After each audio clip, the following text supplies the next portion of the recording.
Transformasi globalisasi.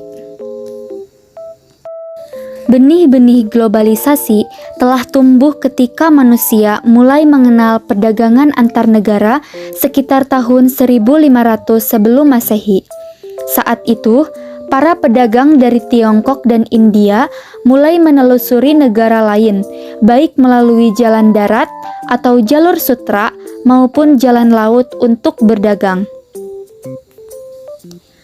Fase selanjutnya ditandai dengan dominasi perdagangan kaum muslim di Asia dan Afrika. Kaum muslim membentuk jaringan perdagangan yang meliputi Tiongkok, Jepang, Vietnam, Indonesia, Malaka, Venesia, dan Genoa. Selain itu, kaum pedagang muslim juga menyebarkan nilai-nilai agama, nilai sosial, dan budaya Arab kepada warga dunia. Fase berikutnya ditandai dengan eksplorasi dunia secara besar-besaran oleh bangsa Eropa, dengan Spanyol, Portugal, Inggris, dan Belanda sebagai pelopornya.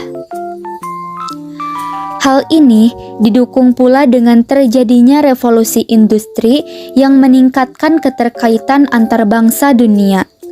Pada saat itu, berkembang pula kolonialisasi yang membawa pengaruh besar terhadap difusi atau penyebaran antar kebudayaan di dunia. Dari beberapa fase tersebut, globalisasi sebenarnya mulai menarik perhatian ketika dibahas oleh para ilmuwan penganut paham Marxis. Salah satu yang menganut pemahaman ini adalah Andre Gunder Franks.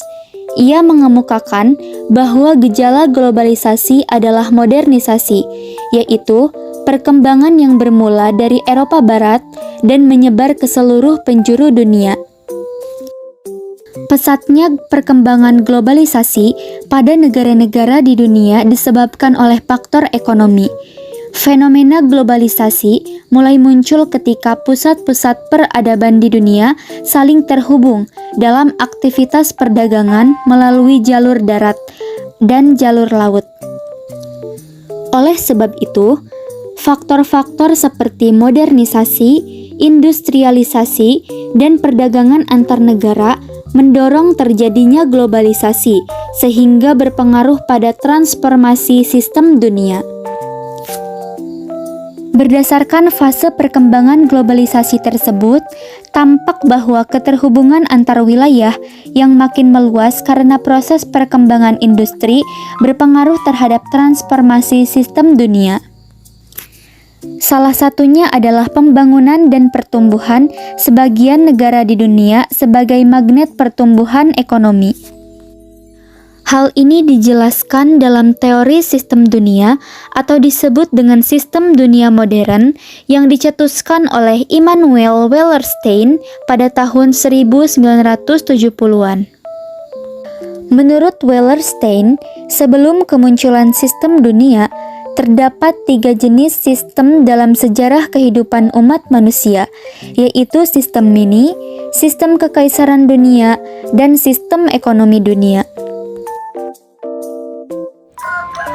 Teori sistem dunia berkeyakinan bahwa tidak ada satu negara pun yang terlepas dari praktik ekonomi kapitalis yang telah mendunia.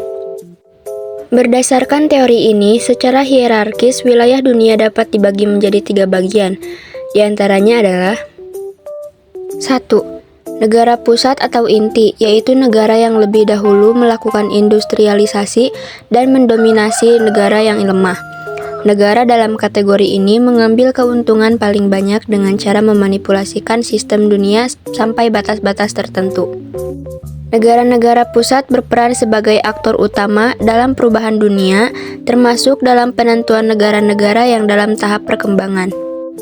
Wallerstein beranggapan bahwa negara-negara yang menjadi pusat dari kapitalisme, keuangan, teknologi, dan perdagangan internasional mengendalikan seluruh rangkaian perekonomian kapitalis.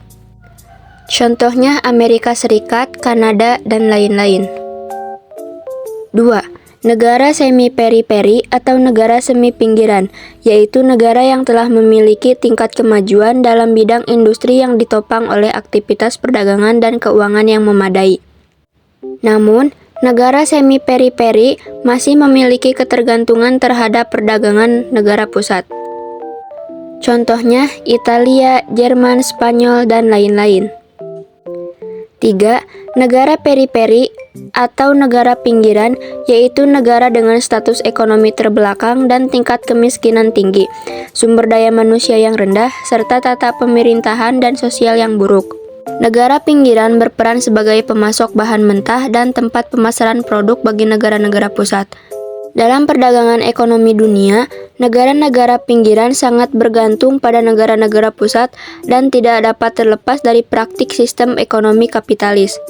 Contohnya Bangladesh, Nigeria, dan lain-lain. Secara umum, terdapat dua klasifikasi berkaitan dengan kondisi negara, yaitu negara maju dan negara berkembang. Negara pusat atau inti masuk ke dalam klasifikasi negara maju, adapun negara sepeminggiran dan negara pinggiran termasuk ke dalam klasifikasi negara berkembang. Negara maju mengacu pada negara-negara yang memiliki standar hidup tinggi berkat teknologi maju dan distribusi ekonomi yang merata. Hal tersebut mendorong terciptanya tingkat kesejahteraan yang tinggi bagi penduduknya. Perbedaan antara negara maju dan negara berkembang berkaitan dengan cara atau proses suatu negara dapat meningkatkan pembangunan di setiap sektor, terutama dalam sektor ekonomi atau pertumbuhan ekonomi. Teori-teori globalisasi. Terdapat sejumlah teori globalisasi yang dikemukakan oleh para ahli, di antaranya menurut Cochrane dan Fein yang menegaskan bahwa terdapat 3 posisi teoretis yang berkaitan dengan globalisasi, yaitu kelompok globalisasi percaya bahwa globalisasi adalah sebuah kenyataan yang memiliki konsekuensi konkret terhadap berjalannya orang atau lembaga di seluruh dunia. Kelompok tradisionalis percaya bahwa globalisasi hanyalah sebuah mitos, dan jikapun benar adanya, fenomena tersebut hanya dibesar-besarkan. Kelompok transformalis berada di antara globalis dan tradisionalis. Mereka percaya bahwa globalisasi adalah seperangkat hubungan yang saling berkaitan. Menurut Georg Ritger, membuat 2 asumsi berkaitan dengan globalisasi, yaitu sebagai berikut. Perkembangan awal komunikasi global berkembang melalui beragam media, utamanya televisi dan internet. Terbentuknya kesadaran global sebagai hasil akhir globalisasi.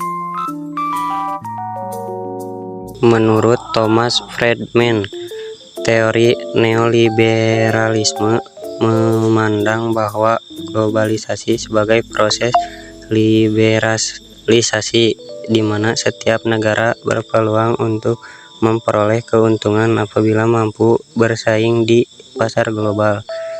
Menurut Selo Sumarjan, teori globalisasi menurut Salah Sumarjan menekankan bahwa globalisasi adalah proses kompleks yang menyatukan berbagai elemen ekonomi, politik, sosial, dan budaya dari seluruh dunia menjadi satu kesatuan yang saling terkait.